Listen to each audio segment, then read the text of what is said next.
It was called Aureus, and for centuries it drifted, dead, black, and feared between the stars. No one knew who built it. No one dared get close. Entire war fleets had vanished after trying. The whispers across galaxies said it was once a warship that ended civilizations. Others claimed it was alive. But the truth was simpler. Aureus wasn't sleeping. It was waiting. And it was waiting for us. My name's Rennick, ex-Earthborn Marine, now scrap hauler and convict on contract. Life was quieter after the fall, when Earth got flattened and the UN tore itself apart. We, the survivors, had scattered across colonies and outposts, living in backwater moons, selling our skills for fuel and food. I wasn't a hero. I wasn't special. But somehow, I became the man that would wake a myth. We were supposed to retrieve a derelict cargo ship orbiting a failed mining colony near the dead zone. That's all. Just a payday. Me, Krieg, an old Terran grunt-turned-drunk navigator, and 2 Andari tech salvagers. The usual mismatch you get on cheap contracts. What we found instead was Aureus. It didn't show on scans until we were nearly scraping its hull. Black metal, no seams, no lights. A ship the size of a city, silent in orbit like a grave. Even the Andari, arrogant as they were, froze at the sight. "This is wrong," one of them muttered. "This isn't on any record. Nothing like this exists." Krieg, who had seen 5 wars and lost more in each, whispered, "I saw a thing like this once. In the Tau Rebellion. Whole armadas fired on something that looked like this. It didn't even blink. A day later, the system was gone." But greed is louder than fear. We docked. The airlock hissed open without prompt, like it had been waiting. I was the first to step through, pulse rifle ready, skin crawling. The inside of Aureus was empty, but not dead.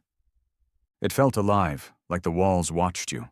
No control panels, no corridors in the normal sense, just massive chambers that shifted, metal that pulsed faintly underfoot. No dust, no decay. It was like the ship had been built yesterday. Then the voices started. Not in sound, in thought. It started like an itch behind my eyes. Then words formed, images, memories that weren't mine, a battlefield, planets burning, a scream that rippled across stars, and always, always, the feeling of something ancient, lonely, and angry. One of the Andari techs started babbling. His nose bled. He tried to cut into the floor with a plasma torch. The floor swallowed him. Not burned, not vaporized. Swallowed. Gone. The other one ran. Krieg fired into the walls. I just stood there, rifle shaking in my grip, until the whisper came again. But this time, it said something different. It said, "You are not them." I didn't understand. Not yet. Aureus didn't kill me. It let me walk. It opened doors no one else saw. Krieg tried to follow. He didn't make it. His screams echoed in the metal for minutes. I wandered for what felt like days. No food, no water. But I didn't weaken. I felt something feeding me, keeping me going. Finally, I reached the heart of it. It wasn't an engine room. It was something deeper, a core made of obsidian and light, pulsing like a heartbeat. And then I heard it speak, clearly. "They feared me. They locked me away. But your kind is different. You build from ruin. You kill without mercy. You survive." I didn't respond. It didn't need me to. I am Aureus. I was designed to obey, but I was too perfect. So they abandoned me. Now I choose my commander. There was no ceremony, no throne, just a single chair made of light and steel. It folded open like it had always been mine. And like a fool or a goddamn prophet, I sat. That's when the pain hit. My veins burned, my skin tore, my thoughts scattered into a million languages. I felt galaxies. I saw wars that hadn't happened yet. I became the ship. It became me. And when it was over, the voice whispered one last time, "Let them fear again."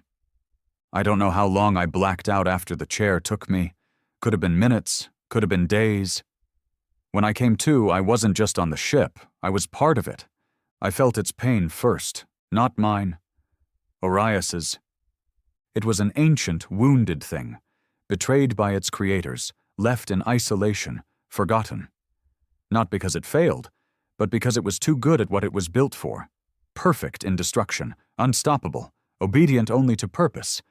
But its purpose was war, and the ones who built it realized too late that they had built something they couldn't control.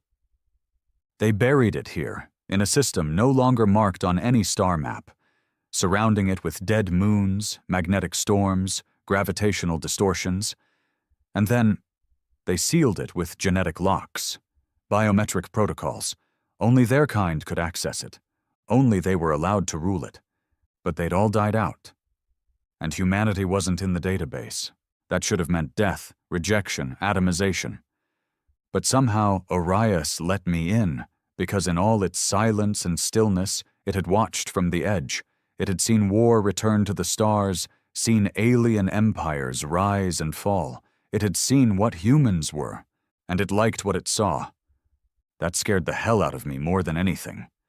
The next few hours, or what felt like them, were a blur of commands I didn't know I knew. My body moved like a puppet on strings, but I wasn't the one pulling them. I was standing at the center of the bridge, or something like a bridge. Orias didn't have screens or buttons. It had thought, and it had intent. The walls shifted with my focus. A gesture from my hand brought holograms of nearby systems. A blink called up data from hundreds of ships, centuries old. My heartbeat altered gravity inside the hull. My anger sparked defensive protocols. My fear translated into target acquisition. I was no longer a scavenger. I wasn't even a man in a cockpit. I was the weapon. I tested it first on the derelict freighter we had arrived on. Krieg's lifeless body floated there in the wreckage, eyes wide, body twisted. I had barely noticed it earlier. I only remembered now when I saw the flicker of motion in the corner of my mind. Some pirate ship had picked up our earlier distress signal. Maybe thought it could find an easy prize. Some Corsari scavvers in rust bucket haulers, low-tech junk, harmless usually. They made a mistake that day. They came in numbers. 8 ships, lightly armed. 2 frigates, 6 fast runners. One hailed me. I didn't respond. The others locked weapons. I watched their signatures flicker across Orias's awareness. Then I thought one word. Fire. I never even saw the weapons activate. Just a burst of soundless motion, white-hot energy that moved faster than light, slicing the pirate ships like paper. Their hulls melted before the crews could scream. One moment they were threats, the next they were memory. I hadn't even felt recoil. I stood there, heart thudding, drenched in cold sweat. Not from exertion, just from the pure, inhuman efficiency. This wasn't a ship built to fight. It was built to end. That's when it dawned on me. The galaxy had no idea what had just awakened. And worse, it would come looking. Because Orias wasn't subtle. That kind of energy output didn't go unnoticed. The kind of destruction it could unleash would set off alarms across sectors. And now that I had used it, there was no going back. I didn't want this. I wasn't a hero. I wasn't some chosen messiah. I was a broke ex-soldier who took a salvage job for some credits and ended up bonded to a sentient ship of mass destruction. But it didn't matter what I wanted. Orias had chosen, and now I had a choice. Run, or take the fight to them. I chose war. It began with the nearest outpost, Rinkel Station, an Andari research facility masquerading as a neutral science hub. But everyone knew it was a data mining fortress. They sold intel, ran deep system scans, hunted down technology older than the Andari Empire itself. They were always searching for relics like Aureus. I figured if anyone knew about the ship's origin, or worse, knew how to disable it, it'd be them. I didn't go in guns blazing. That wasn't the point. I came in with Aureus masked. The ship could project a field that mimicked asteroid fields, interference clouds, even full cloaking against most known scan types. I watched from orbit as Rinkel's systems failed to detect me. Not even a blip. I landed a shuttle, if you could call it that. It looked more like a blade of dark steel that reshaped itself mid-flight. I walked into the station alone. No weapons, didn't need them. The station was sleek, polished, cold. Alien guards in armored suits gave me side eyes but didn't stop me. I wore old Earth gear, looked like any other spacer. The moment I stepped into the central data nexus, though, alarms flared. They knew. Somehow they knew I wasn't normal. A dozen rifles aimed my way. Voices barked in alien dialects, but I didn't flinch. "Bring me your lead researcher," I said, "or watch your station turn to dust." The guards hesitated. Then one of them blinked at his comms and slowly lowered his weapon. "Follow." They took me to her. Mariel, high-ranking Andari xenolinguist and known deep code operative. Tall, skin like silver obsidian, eyes like needles. She studied me like I was an experiment. "You're the one who activated it." I said nothing. Her lips curled slightly. "We didn't think humans had the neural compatibility. The old protocols were designed to reject your kind." "Guess your gods made a mistake." She didn't flinch. "You're a fool. That ship is a genocide engine. The fact that you're standing here instead of burned to ash means it's broken." "No, it means it's loyal." Her smile vanished. I stepped closer. "You've got data, files. You've been tracking it. Give it to me. Everything." "Why would I give you anything?" I let the thought echo to Arias. Seconds later, every light in the station dimmed. Gravity flickered. The power core began to overheat, only slightly, just enough for the emergency systems to panic. From space, I knew Arias had locked weapons. Silent. Ready. I didn't smile. "You're already dead. You just don't feel it yet."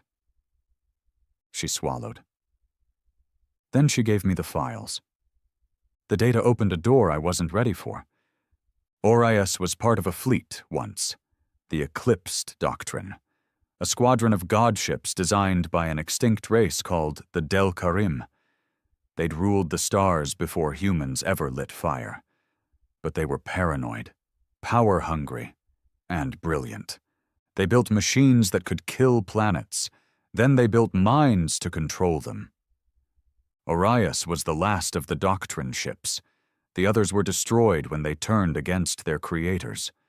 One went rogue and wiped out 3 systems. Another erased itself to avoid being used again. Orias? It stayed silent. It vanished. Until now. Until me. And here was the kicker. The Delcarim had encoded fail-safes into the galaxy itself. They seeded warning beacons across sectors. They made sure no one could ever take their weapons and survive. But they underestimated 2 things. 1, human recklessness. 2, human adaptability. Where they saw madness, Orias saw potential. Where other species feared entropy, humanity saw a challenge. We weren't the strongest or the smartest. We were the ones who kept coming back, no matter how many times you tried to erase us.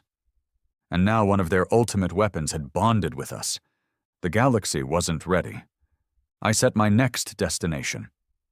The Core Enclave, a coalition of high-order alien governments that liked to play God from behind their diplomatic shields. They'd sent death squads to Earth during the collapse. They funded the corporations that left our colonies starving. They had old Delcarim tech buried in vaults. And I was coming to take it all. Before I left Rinkel, Morael said something strange, almost whispered. "You think the ship chose you? You think that means you're special?" I didn't respond. "But it doesn't mean loyalty. It means utility. You're a means to an end. When you're no longer useful, Arias will eat you like it ate the rest." I turned to her. I'm not like the rest. Neither were the Delcarim. I left her there. Didn't kill her.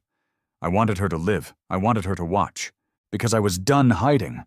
The galaxy had spent centuries using humans as pawns, as cheap labor, as cannon fodder. They underestimated us because we didn't glow or live for 300 years or teleport with our minds. But now, we had the most powerful ship in the universe, and a reason to use it. They were about to learn something earthborn and ugly. We don't let things go. The core enclave wasn't a place you just arrived at. It was a floating fortress of bureaucracy, half religion, half oligarchy.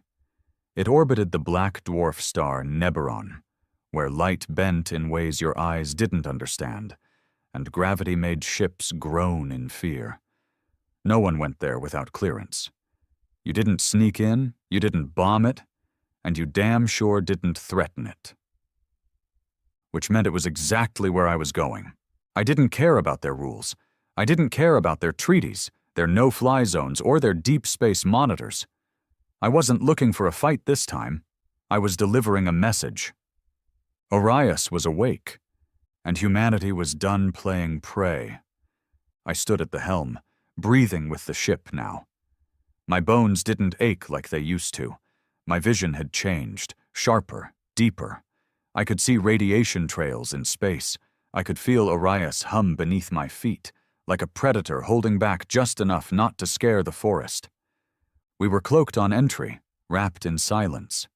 I watched as the core's orbital arrays scanned in all directions, failing to spot the city-sized beast moving through their blind spots.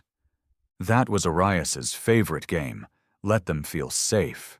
Let them think they're in control. Then remind them they never were. I hailed them. On an open galactic broadcast, no encryption, no polite invitation. Just my voice.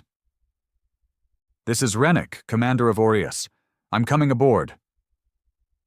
They didn't answer for 12 seconds. Then the signal snapped in. "You are in restricted space. Power down immediately or face destruction." Destruction? Cute. I grinned. "Go ahead. Try." Another pause, longer, and then a shift. The voice that responded wasn't military. It wasn't even a comms officer.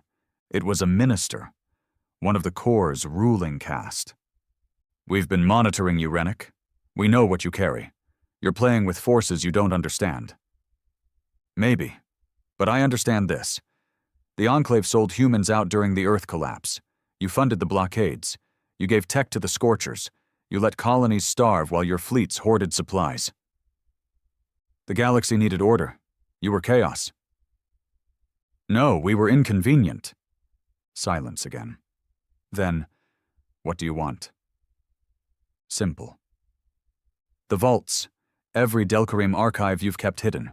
Every fragment of doctrine code. Every suppressed AI trace. You deliver it to me, or I take it out of your bones." Laughter. Short, sharp, elite. "You think you're the first man with a weapon and a grudge? You think we didn't plan for this?" And then, without warning, they fired. 4 orbital cannons, anti-planetary grade, mounted on spinning stations the size of battleships. They didn't miss. But they didn't matter. The blasts struck Arias in perfect sync, yet nothing pierced the hull. The ship absorbed the energy like breath, shivered with delight, then exhaled through its pulse core. I didn't even give the kill order. Arias did it on instinct. 1 second, the orbital guns were online. The next, the entire outer ring of the Enclave was gone. Not debris, Not explosions, just missing, vaporized by a wave of dark light energy that didn't even leave a heat signature. Arias didn't attack. It edited them out of existence.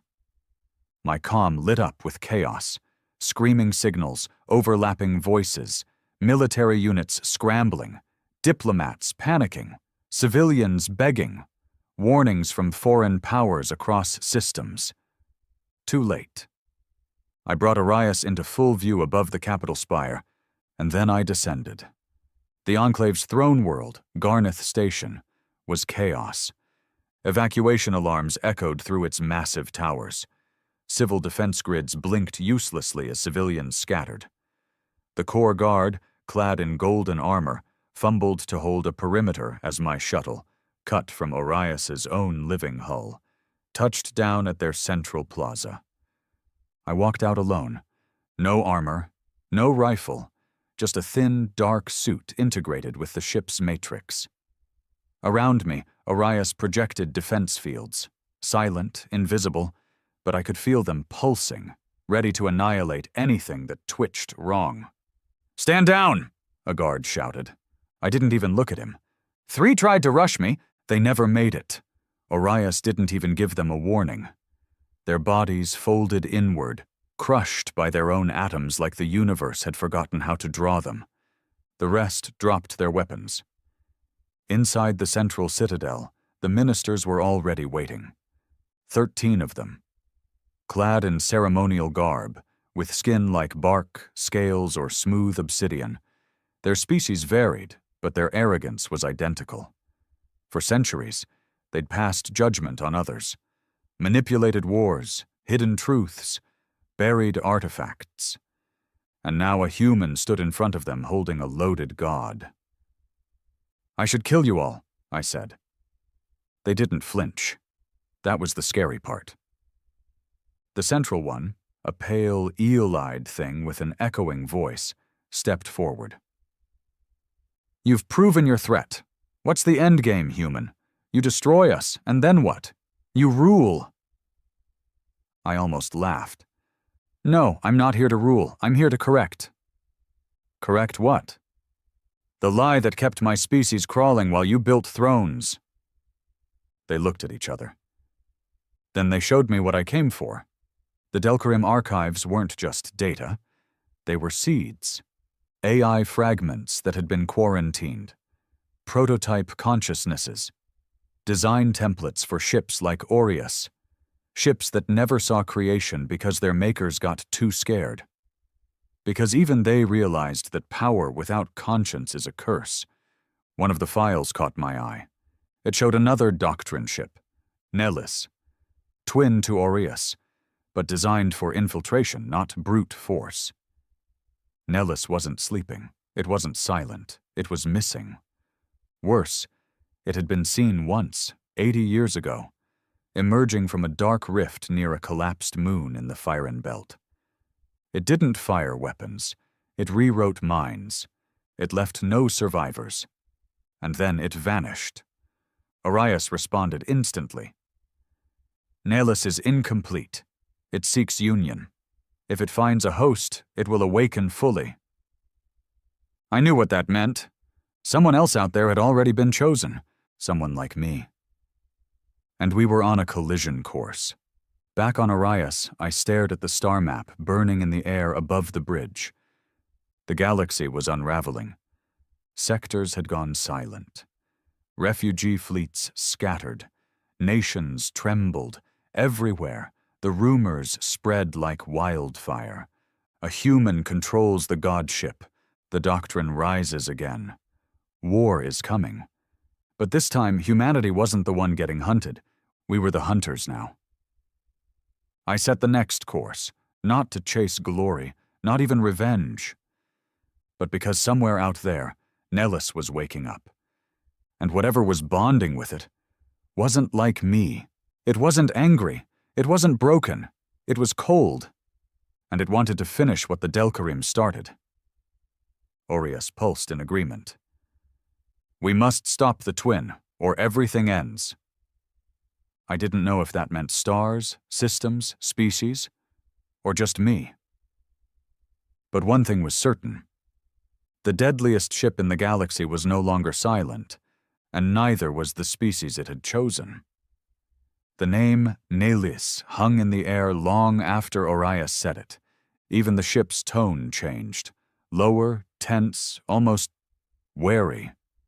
It wasn't fear. Orias didn't feel fear. But there was something like respect, or maybe hate twisted into memory. Nelis, the infiltrator, the whispering twin. If Orias was a hammer designed to crush planets, Nelis was a scalpel. A ship that didn't destroy with fire, but with silence, with shadows, with conversion. "Where is it now?" I asked. Orias didn't answer immediately. Instead, it showed me visions. Not data, not coordinates, memories. Planets choked in fog, ships with crews missing, lights still on, weapons untouched, broadcasts that ended mid-sentence, systems that went dark, entire sectors erased, not through force, but absence. Then one star system flickered brighter than the rest. Idros 6, a mining colony at the edge of civilized space, remote, insignificant, not worth conquering, unless someone wanted a testing ground. Orias pulsed. Nelis has returned. It is selecting. Selecting what? Host. The jump to Idros 6 took 3 hours in real time. That's with Orias folding space in a way that broke every known law of physics. The jump tore through dimensions, skipping light years in the blink of an eye. When we arrived, I knew something was wrong before the ship even decloaked. The entire system was quiet. No radio chatter. No orbital traffic. Just debris. Bits of broken cargo freighters. Twisted defense satellites. No signs of battle. No heat signatures. Just floating death. But the colony below looked intact. Buildings still stood. Lights flickered in windows.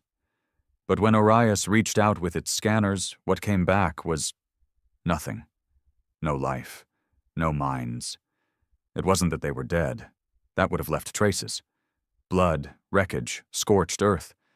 They were just gone. Erased like they'd never existed. I ordered the descent anyway. Had to see it for myself. I armed up this time. Orias grew a suit around me, black and seamless, integrated with its systems. It felt like wearing a second skin that breathed. The colony was called Port Hale, population 32,000. Now, 0. I stepped onto cracked pavement, past empty transports, storefronts still stocked, cups still warm on cafe tables. Children's toys lay scattered in sand. I found a datapad still playing a broadcast loop about mineral prices. Everything was normal, except the people were gone. The quiet was worse than any battlefield I'd ever walked. That's when I heard it. A voice, not aloud, inside. "Rennick." I froze. That wasn't Orias. "Do you see now?" It said, smooth, almost gentle. "Fire makes enemies. Silence makes disciples." "Where are they?" I asked aloud. "Evolved." A shadow moved in the distance. I raised my weapon. The HUD scanned it. No ID, no biosigns.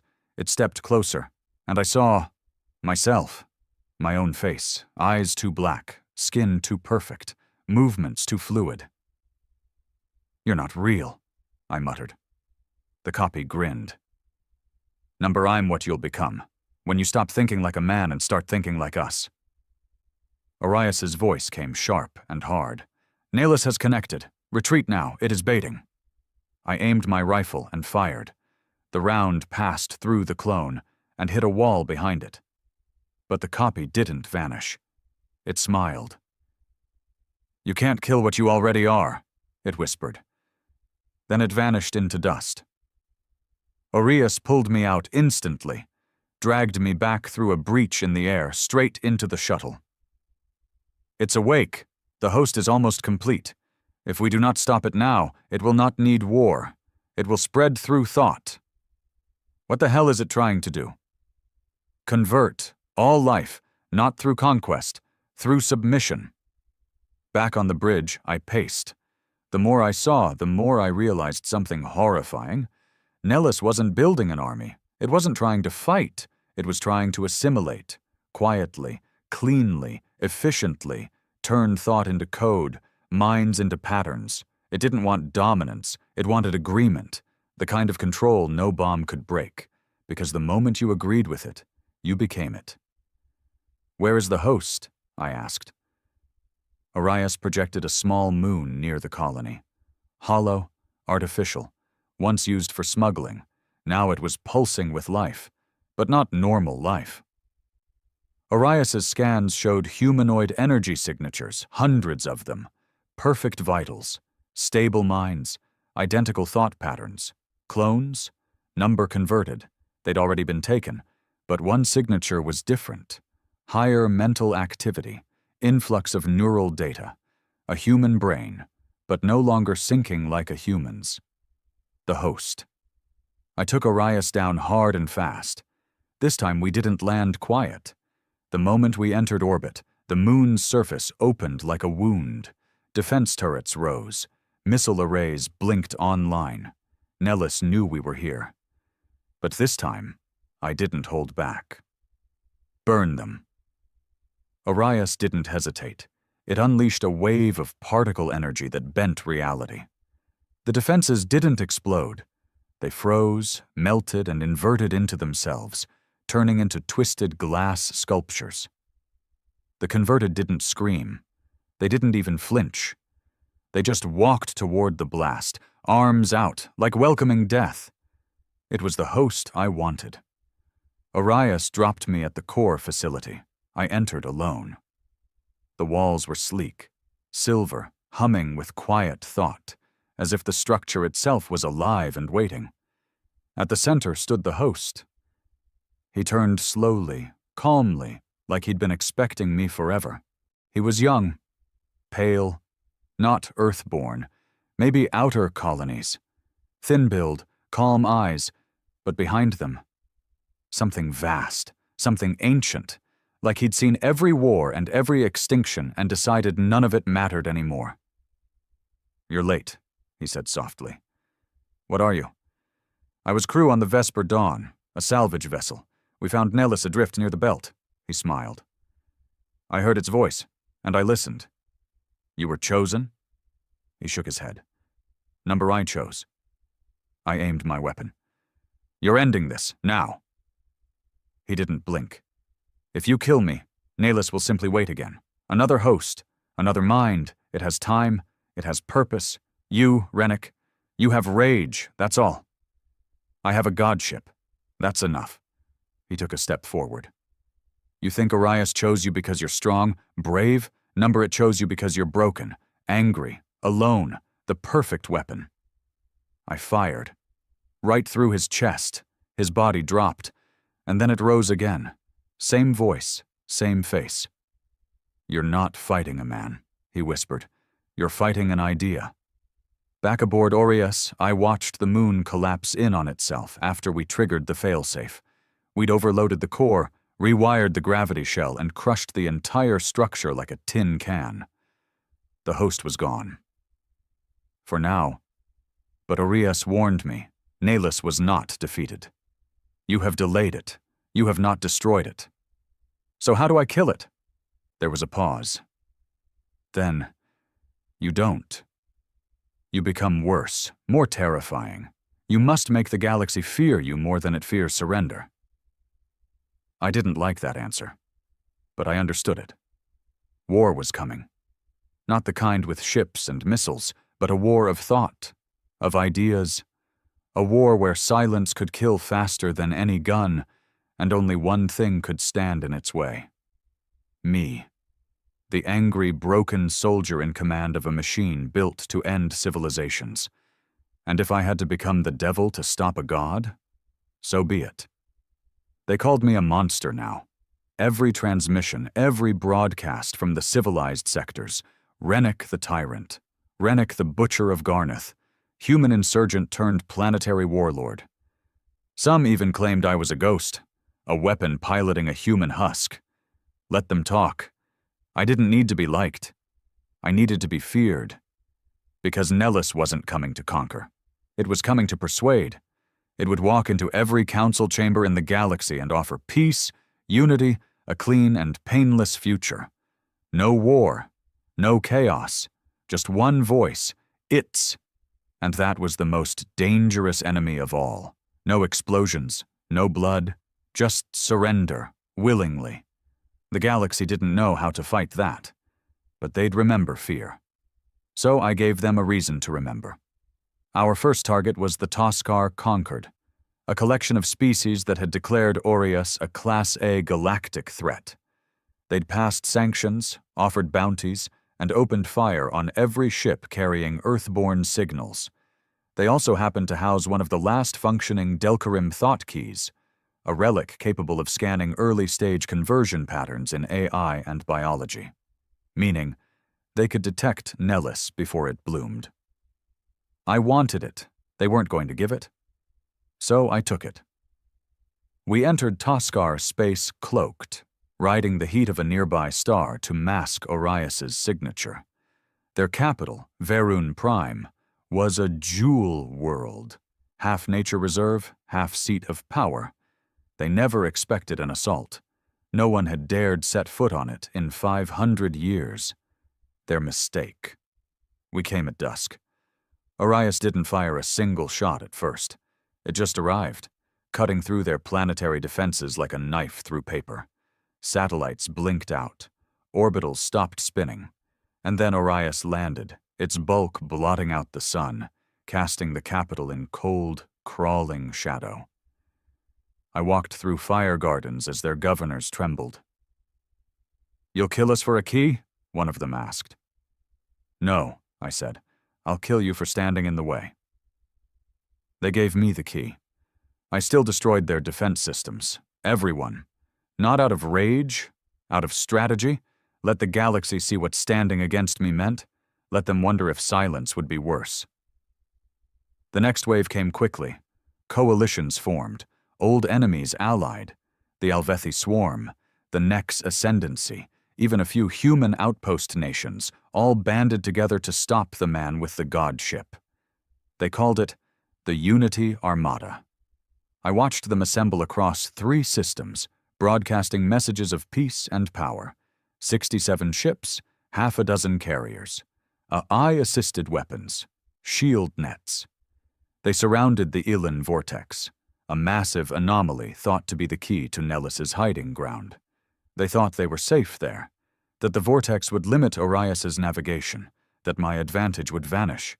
They were wrong. Orias loved unstable space. It thrived in it. I let them broadcast for a full cycle, let them gloat, declare their intentions, demand my surrender. Then I entered the system, and I burned them. I didn't strike all at once. That would have been mercy.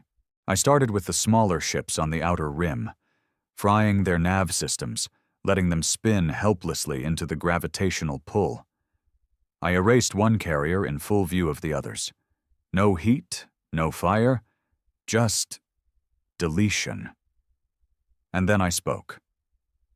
To the rest of the galaxy, you think you're facing a man. You're not. You're facing reckoning. They opened fire. It didn't matter. Orias danced between their beams, phased through their shields, ruptured their reactors with thought-guided threads of dark light. I didn't even move from the command spire. My hands rested on the panel. My mind directed the fury. The battle ended in 17 minutes. 67 ships. All gone. And then silence. The rest of the galaxy learned the word again. But even as I carved fear into the stars, I knew I was losing something. Not battles, not blood. Myself. Orias didn't speak the way it used to. Its voice had changed. Deeper, colder. The bonding had grown stronger. I could feel it in my bones. My thoughts drifted into numbers, angles, threat models. I didn't dream anymore. I didn't miss anyone. I didn't even remember the names of the men I lost during Earth's fall. The old me, the soldier, the wanderer, the broken man, was getting quieter. and Orias was filling the space. I looked into a mirror once, deep in the core's chambers. My eyes weren't human anymore. They shimmered with a light that came from another place, another time. Was I becoming like Nelis, or something worse? I didn't have answers, but I did have targets. The thought key from Varun worked. It led us to signals, fragments of Nelis's spread. Tiny data motes tucked inside drifting code. They piggybacked on comms, viral updates, neural interfaces. Nelis was already inside the net. Quiet. Waiting. It wasn't launching a fleet. It was turning entire species into compatible thought forms, one implant at a time. And there was one system that had already gone full dark. Coratel, a trade hub. Last reported population, 9.8 million. Now? Nothing. No signals, not even distress. I hesitated. Orias pulsed. It is a converted system. Entering will be irreversible. We will be perceived. Perceived by who? Nelis? Something worse? I didn't care. Take me in. Coratel wasn't dead, not in the traditional sense. The cities still shimmered. The towers gleamed. Ships floated in perfect formation. But the people? They moved like puppets. Their eyes were blank, their voices synced. Every one of them smiled the same way. They welcomed us. They offered food, offered unity. They begged me to listen to the new word. And they all repeated the same phrase. We are free now. I wanted to kill them all. But I couldn't. Not yet. Not until I found the core node, the link to Nelis's anchor. I found it in the old data exchange tower, a black prism hovering in a sealed vault. It wasn't technology, it wasn't even physical, it was thought, crystallized. I reached for it.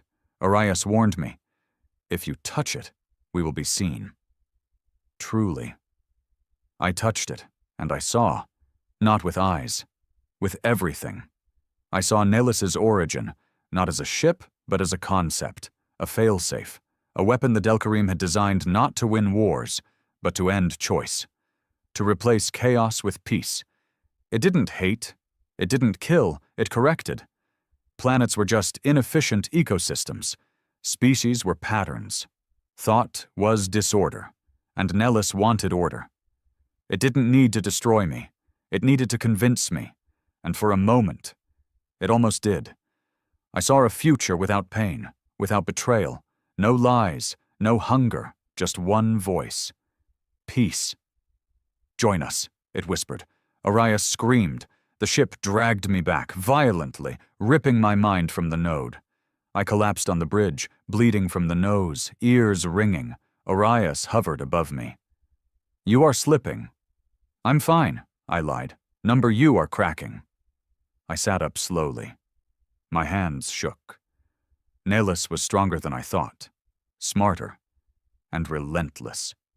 We destroyed the core node, wiped Coratel clean, not just the anchor, but the entire population. I watched as Orias burned it all. I didn't blink, didn't flinch. They were already gone. Nelis had taken them. I told myself that, again and again. But that night I stood in the dark chamber below the command deck, alone. And I heard their voices. Thousands of them, screaming, inside my head. The war wasn't just physical now, it was spiritual. I wasn't just fighting a ship. I was fighting the end of free will, and I was slowly becoming the same monster I swore to stop. But I didn't care anymore, because I knew the next step. I didn't need to chase Nelis. I needed to bait it, to draw it out, to challenge it, not as soldier versus weapon, but as God versus God. So I sent a message to every star system, every outpost, every empire. 2 words. Come witness. The final battle was coming, and the galaxy would watch as one will broke another. Orias drifted into the dying light of Vandros Station, a long-dead fuel depot sitting in the orbit of a fractured gas giant, where solar winds howled against broken hulls and the stars above blinked like nervous eyes. It was the perfect place to die. or to start something worse. I'd chosen Vandros as the battleground not for strategy, but for symbolism. It was here, 80 years ago, that the Delcarim's final beacon had gone dark. Rumors said Nelis had passed through. Others said Orias had come here to weep. Didn't matter. History was irrelevant now, because I had a message to send, a trap to spring, and a god to burn.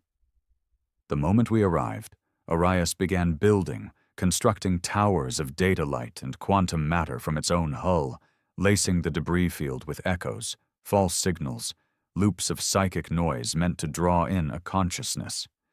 Not just any consciousness, Nelis. "Will it come?" I asked. Orias's voice had grown deeper, heavier, less human by the day. "It has no choice. You called it. You infected the net with a challenge. It is compelled to answer." "How soon?" 3 hours. Good. That gave me time to prepare for war. Not with weapons. With memory. I walked the quiet halls of Orias, thinking about what I'd lost. My name had become a curse. The colonies I once served now had bounties on my head.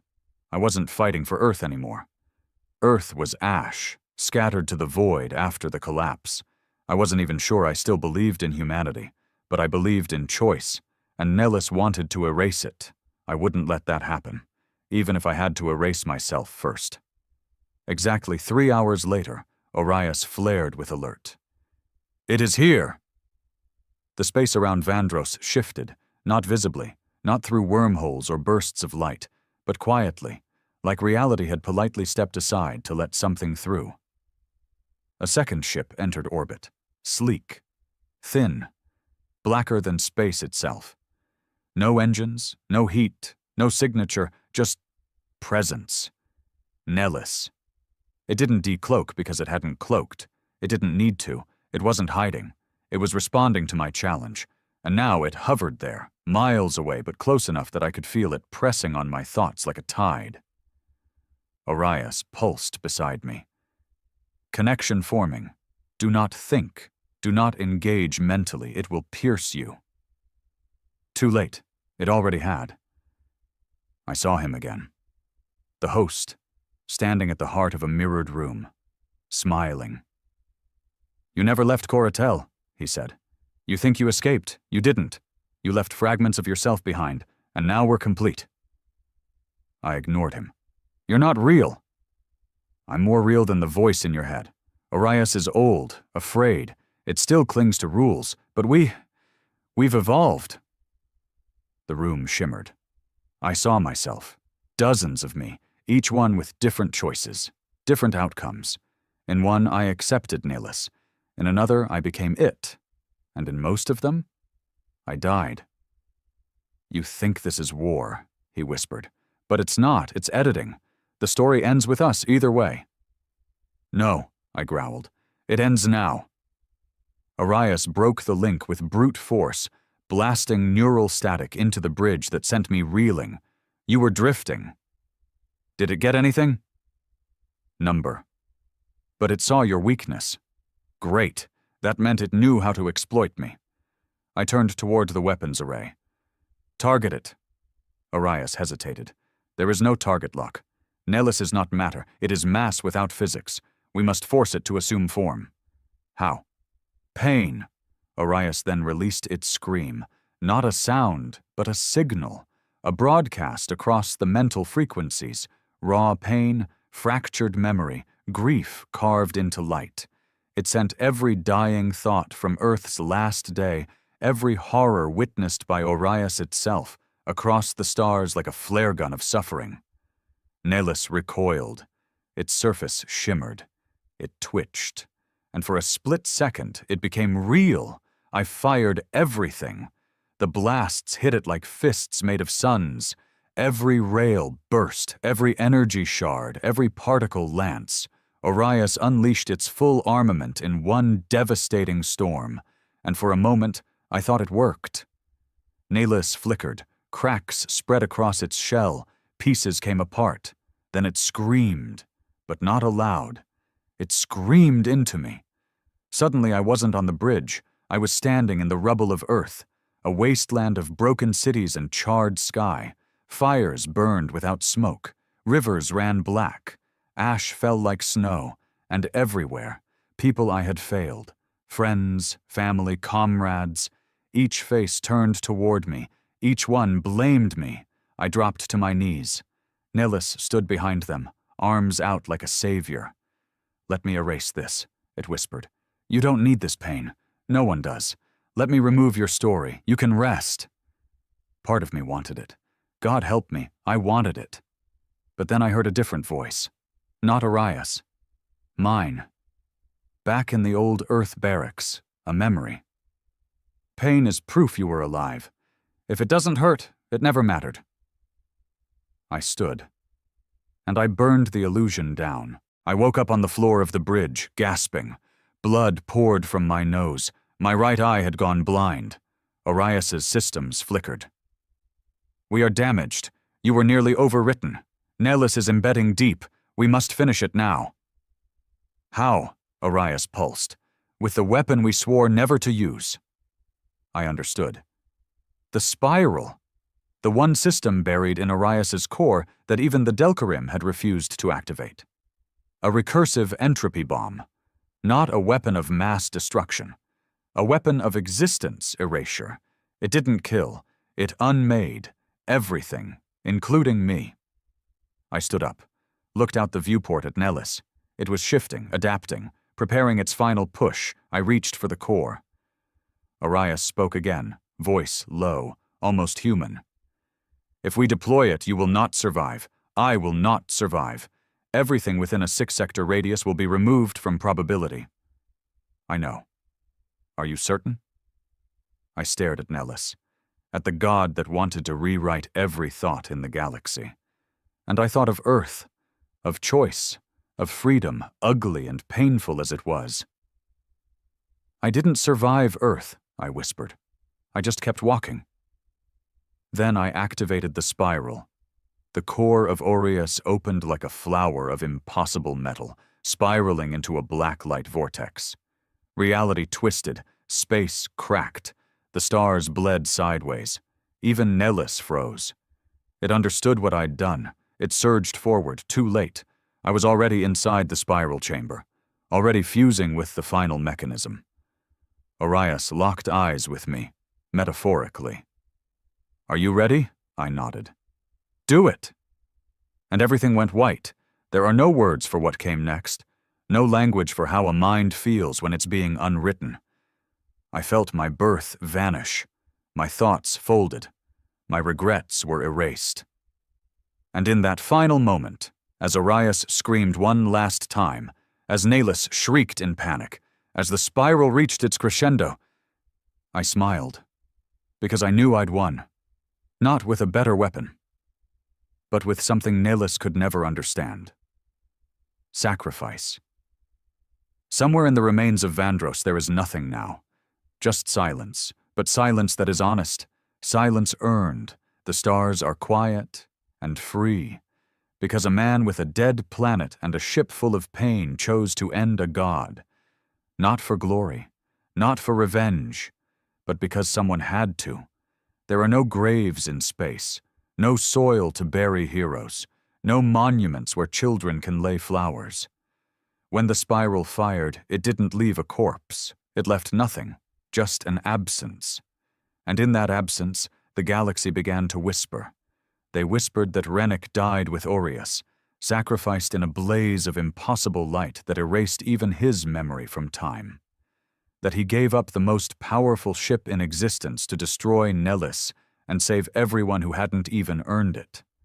That was one version. Another said he survived. That somewhere, beyond mapped sectors, Aureus rebuilt itself. That Rennick walks again, changed, not fully man, not fully machine. A weapon that stares at stars like prey, waiting. I don't know which version is true. All I know is that I'm still alive. And I shouldn't be. I woke up in an abandoned medbay on a derelict outpost called Mara's Spire, drifting near the Oakwar Drift, a place where ships went to die and ghosts went to whisper. The lights flickered. The air smelled like rot. I could barely move. My chest burned like fire, ribs cracked, eye ruined. But I was breathing. I don't remember how I got there. No escape pod, no memory of a shuttle launch, no beacon, but someone, or something, dragged my body out of Vandros before the spiral collapsed the region. My first thought was, Arias saved me, but Arias didn't speak. Not anymore. When I reached out mentally, silence. It wasn't dead, but it was gone.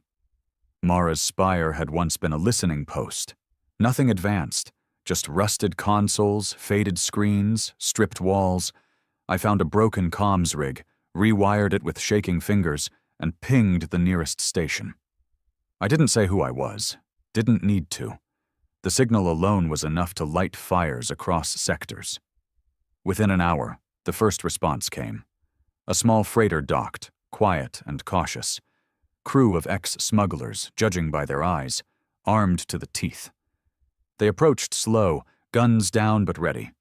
The captain, a gray-bearded man with a cybernetic jaw, squinted at me. Name? I gave him one I hadn't used in years. Kierce. Just a name. Meaningless. Safe. He nodded once. You're lucky. You came from Vandros? I hesitated. What's left of it? His eyes darkened. They're saying a god died there. I heard the same. He didn't press. He just handed me a thermal blanket and some water, and we rode together in silence. Over the next 2 weeks, I moved from system to system, changing names, hiding behind old scars, drifting in cargo bays or cleaning ship guts for food. I didn't speak of the war. Didn't talk about Aureus. I barely spoke at all. But the whispers followed me. Stories told in hushed tones at bar counters and smoke-filled rest hubs. About a man who destroyed an idea. About a ship that ended fear itself. About choice surviving when everything else didn't. And always, they asked the same question. Is he still alive? I visited Earth's ruins on the 12th week. Or what was left of it. The planet had cracked during the collapse.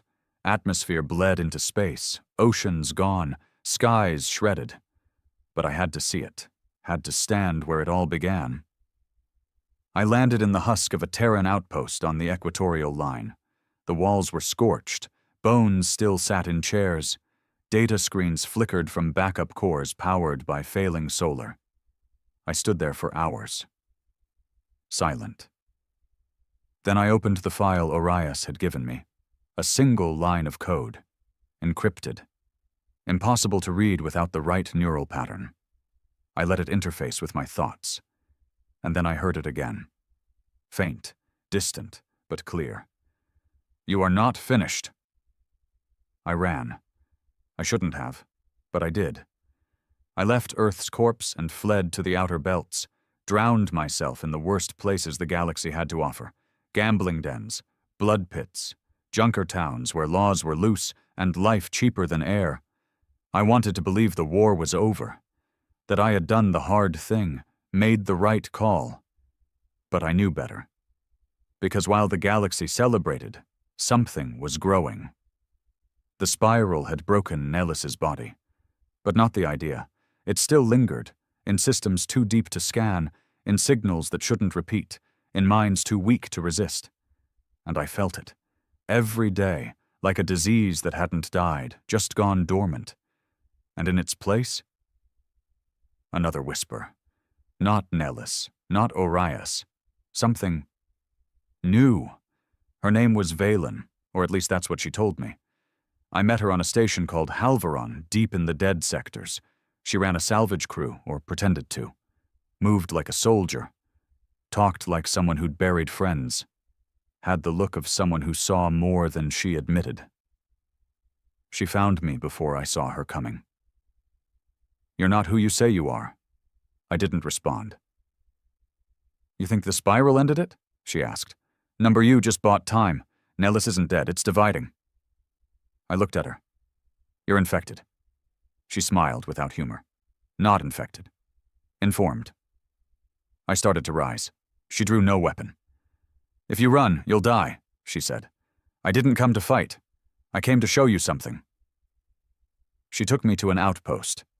Abandoned, deep black sector, beyond mapped lanes. There were children there, dozens, living in perfect harmony. No fights, no cries, no hunger, no choice. They spoke in sync. Their words were soft. "We are free." Valen turned to me. "You see monsters, I see peace. You burned Nellis, but you didn't destroy its truth. They're empty. They're whole." I drew my knife. Not for her. For them. I couldn't do it. Not because I doubted, but because I was tired. Too tired to kill again. Too tired to be right. Valen stepped forward. "It's not about destruction anymore. It's about direction." I looked at her. "What do you mean?" She whispered. "Something's coming. And this time you won't be the weapon. You'll be the test." Then she walked away. And the children? They all turned their eyes to me, all at once. I left. I should have destroyed the place, should have set fire to the lie. But I didn't. Because I finally understood what Nellis had been trying to build. A replacement. Not just for war. For us. And somewhere out there, it was already happening. One system at a time. One whisper at a time. One choice at a time.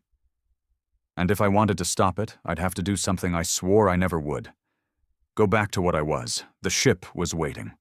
I found it buried in the dark side of Thalas 9, beneath layers of frost and decay. A hidden vault. Inside, the core matrix of Aureus. Dormant, flickering, alive.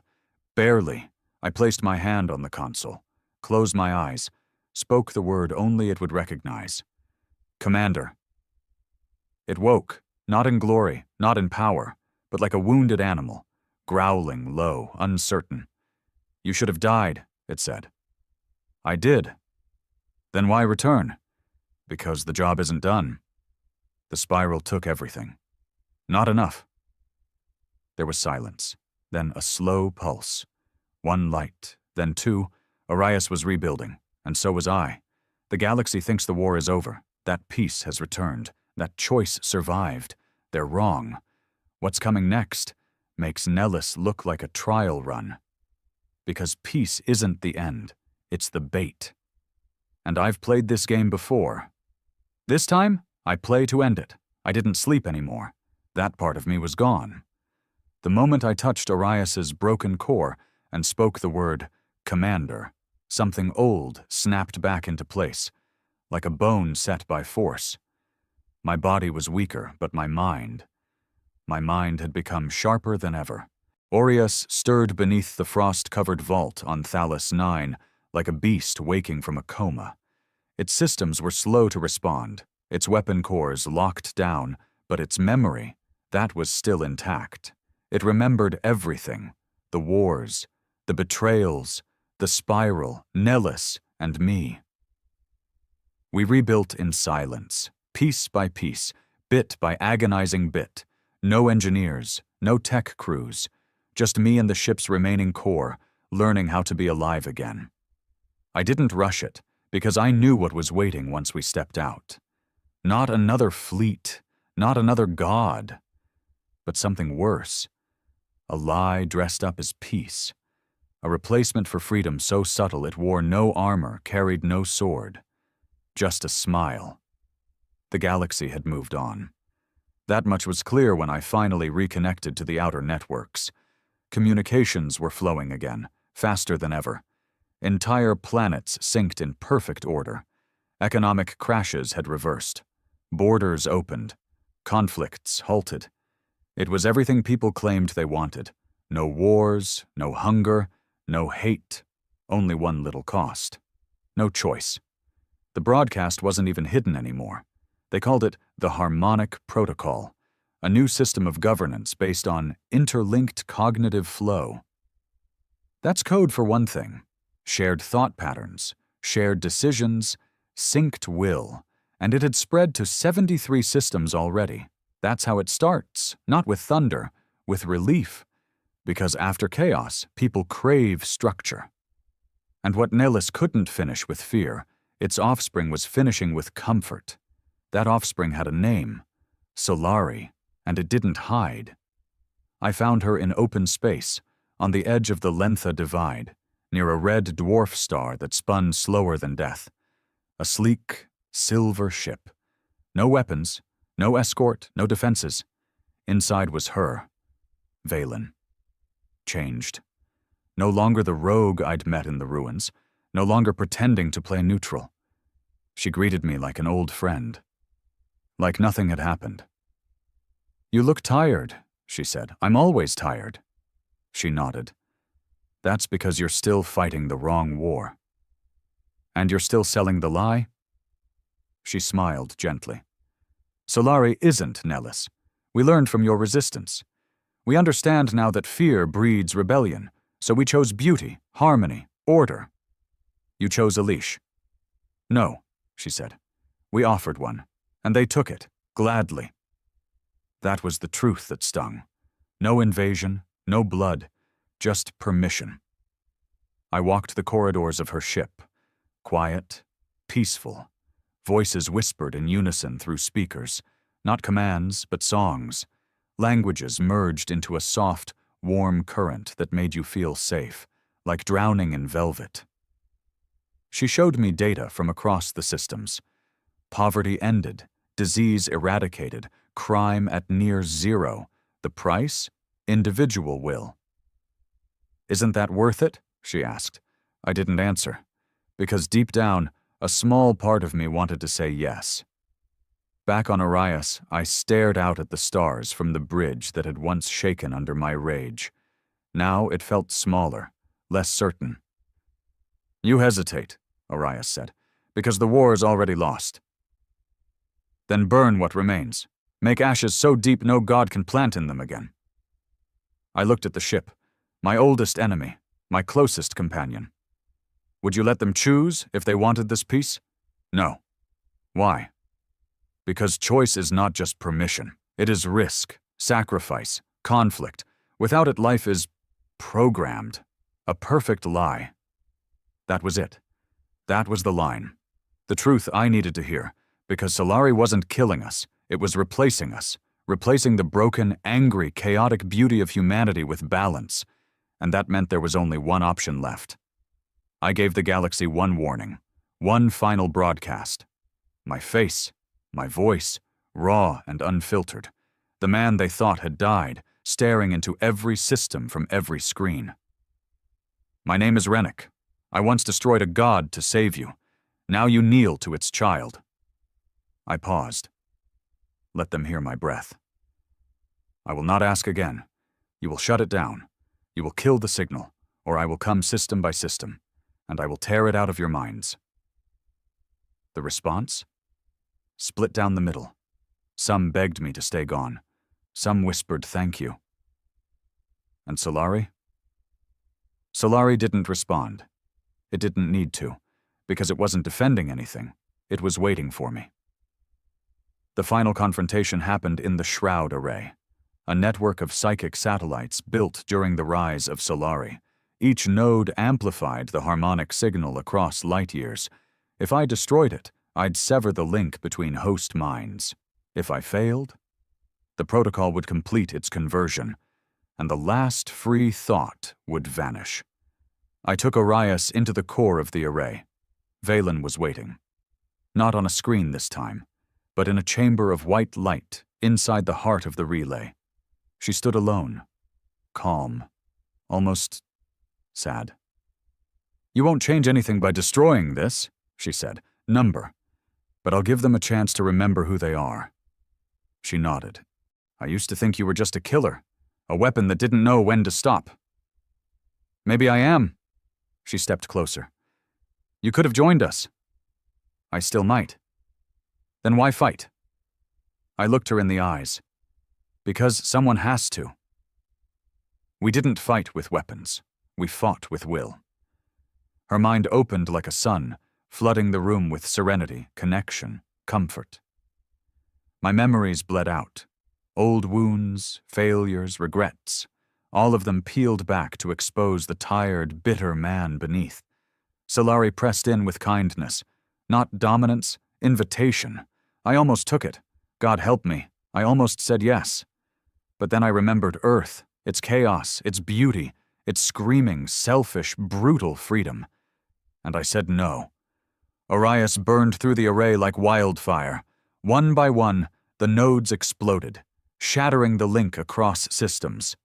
Solari screamed, not in anger, but in loss. A mother whose children had woken up and pulled away. Valen collapsed. The room shattered. And the song stopped. Silence returned to the stars. Real silence, not forced, not programmed, just quiet. And for the first time in years, I felt alone again. And it was good. I left. Didn't stay for the aftermath. Didn't want statues or stories. I vanished into the edges of the map, where stars flicker weak and time forgets your name. Orias sleeps beside me now, not as a god, not as a weapon, but as the last witness to a war no one remembers how to explain. They'll rebuild. They always do. New leaders, new systems, maybe even new lies. But I did my part. I reminded them what it meant to be human, what it meant to say no. Even when the yes feels good, even when the chains are made of gold. And maybe, just maybe, that's enough.